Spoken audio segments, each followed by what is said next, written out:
नमस्कार साथियों। हम लोग संस्कृत पढ़ रहे थे और संस्कृत के अंतर्गत हमने पहला वीडियो आप लोग को दे दिया था। आज हम लोग देखते हैं, ये मेरा दूसरा वीडियो है और आप देखते हैं वर्ण किसे कहते हैं।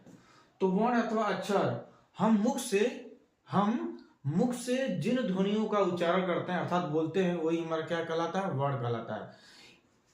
क्या लिखा है? न क्षरत इति अक्षरा, अर्थात जिसका क्षरण या विनाश न हो पाए उसे क्या कहते हैं? अक्षर या वर्ण कहते हैं। अक्षर और वर्ण को दोनों को समानार्थी मानकर पढ़ा जाता है। अब देखिए क्या कह रहा है कि हम मुख से जिन ध्वनियों का उच्चारण करते हैं वो हमारा वर्ण या अक्षर कहलाते हैं। वैसे तो न क्षरत इति अक्षर, अर्थात जिसका क्षरण या विनाश न हो सके वो हमारे क्या हो, वही हमारे क्या कहलाते हैं? वर्ण या अक्षर कहलाते हैं। जैसे लिखा अ आ ई क ख ग। अब हम इसका क्या करते हैं? इस वर्ण को हम तोड़ नहीं सकते हैं, न इसको तोड़ सकते हैं।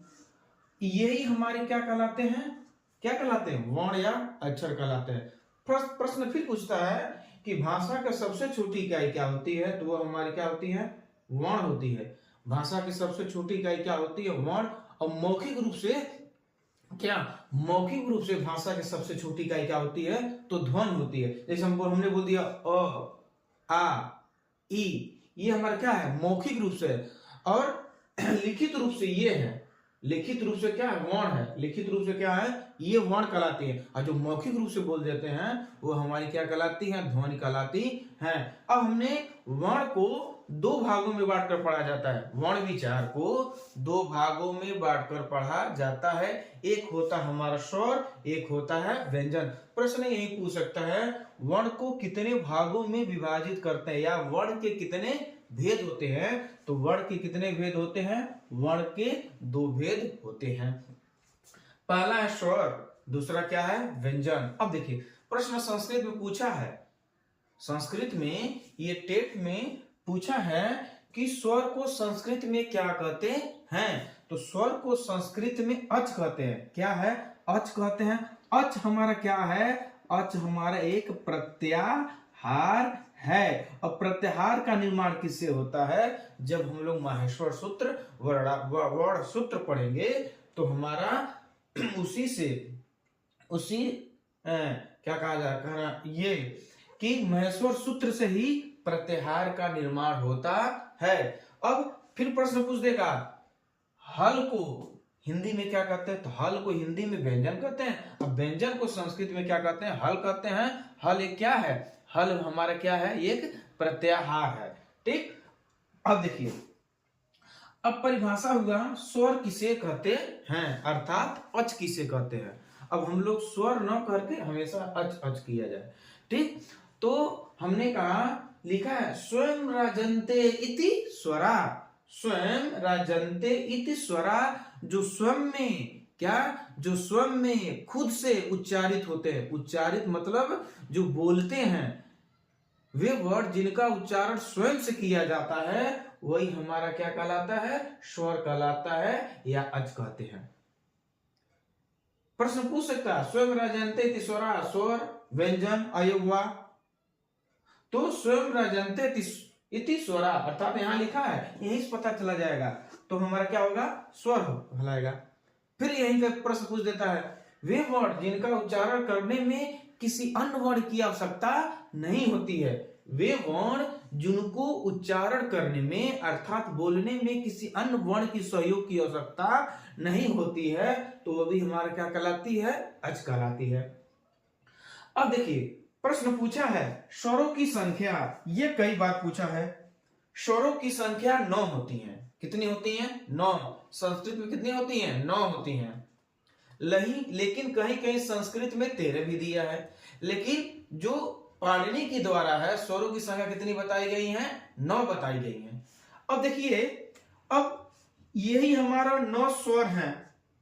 और कुछ स्वरों की संख्या, तो स्वरों की संख्या कितनी हमारी है? 9 है। कौन कौन है? अ, इ, उ, री, लरी, ए, ओ, ऐ, औ। तो ये हमारा कितना हुआ? 9। कितना होगा? 1 2 3 4 5 6 7 8 9। अगर कहीं कहीं दे दे स्वरों की संख्या, अगर 9 न हो 13 भी दिया सकता है। अब 13 कौन होगा कि अ के साथ आ आएगा, दो, छोटी ई के साथ बड़ी ई, दो, इसके भी साथ छोटा ऊ बड़ा ऊ।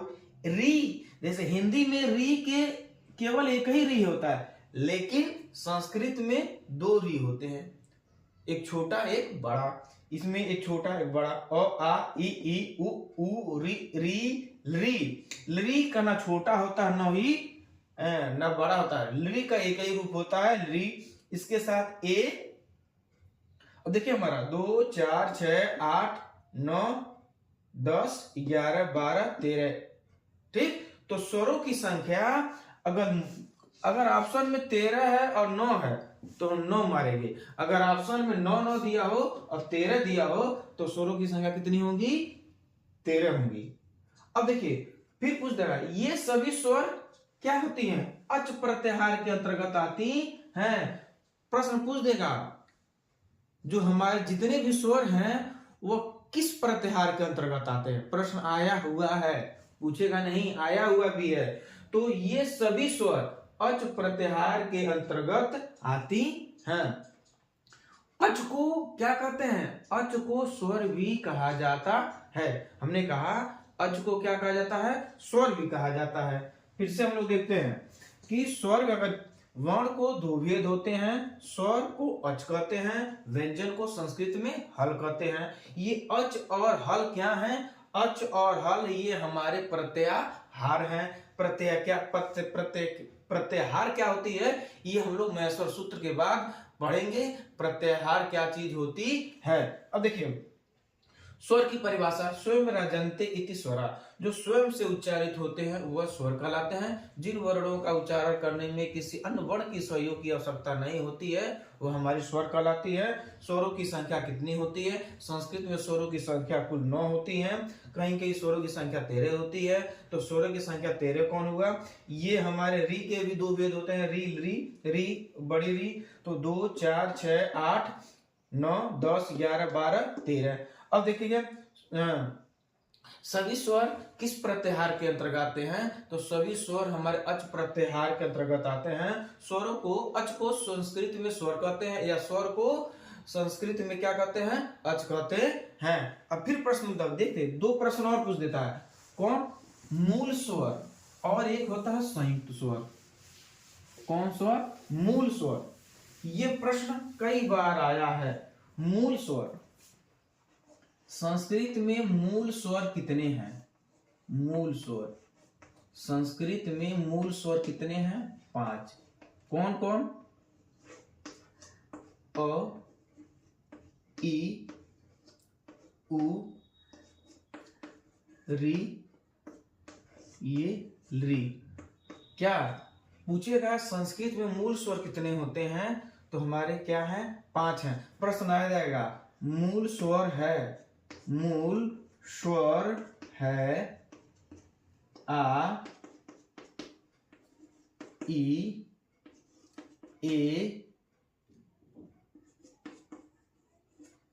री। तो मूल स्वर, तो हमारा इसमें मूल स्वर क्या है? हमारा ई है। तो मूल स्वर क्या है? ये है। प्रश्न पूछ देगा कौन मूल स्वर नहीं है? तो हमारा क्या देगा? बड़ा आ देगा। ठीक, प्रश्न पूछ देगा मूल स्वर नहीं है तो हमारा ये क्या देगा? मान लीजिए ये हमारा अ हो गया, ये हमारा क्या हो गया? उ हो गया। ठीक, तो मूल स्वर कौन नहीं है? तो मूल स्वर हमारा क्या है? यही नहीं है। तो प्रश्न कैसे पूछेगा? निम्नलिखित में से मूल स्वर कितने होते हैं? 5 होते हैं। ये याद होनी चाहिए, अ ई उ री री। फिर प्रश्न पूछ देगा इसमें से कौन मूल स्वर है? इनमें से कौन मूल स्वर नहीं है? फिर आता है हमारा, अब देखिए फिर मूल स्वर के बाद आता है हमारा कौन? संयुक्त स्वर। संयुक्त स्वर,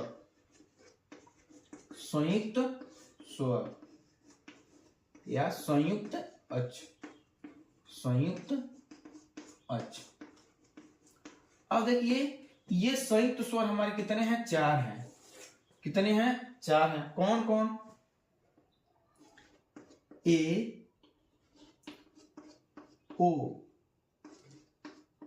ए और औ। अब ये हमारे क्या हैं? संयुक्त स्वर हैं। पूछ दें कि संयुक्त स्वर कितने होते हैं। अब देखिए संयुक्त स्वर कितने हमारे होते हैं? 4। इसी को मिश्रित स्वर भी कहते हैं। क्या कहते हैं? मिश्रित स्वर, संयुक्त स्वर या मिश्रित स्वर। अब इस संयुक्त माने होता है मिलकर बना, या ये किन किन से मिलकर बने हैं? तो अ धन ई, ठीक, अ धन उ, ये हमारे क्या है? और अ धन ए, अ धन औ, ये हमारे क्या हैं? ये हमारे क्या हैं? संयुक्त स्वर है, क्योंकि ये मिलकर बने हैं। अ धन ई ए, इसका मतलब अ नहीं, अ के साथ आ भी है। यहाँ केवल अ न समझें, अ आ, अ आ, अ आ। अब देखिए अ धन ई बराबर ए, अ धन उ बराबर ओ, अ धन ए बराबर ए, ओ धन अ बराबर औ।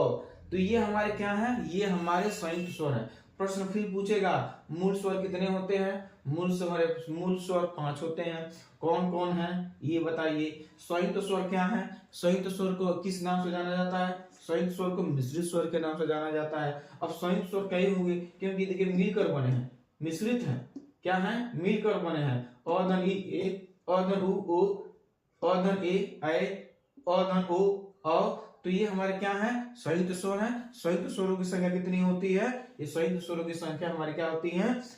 4 होती है। कितनी होती है? 4 होती है। धन्यवाद।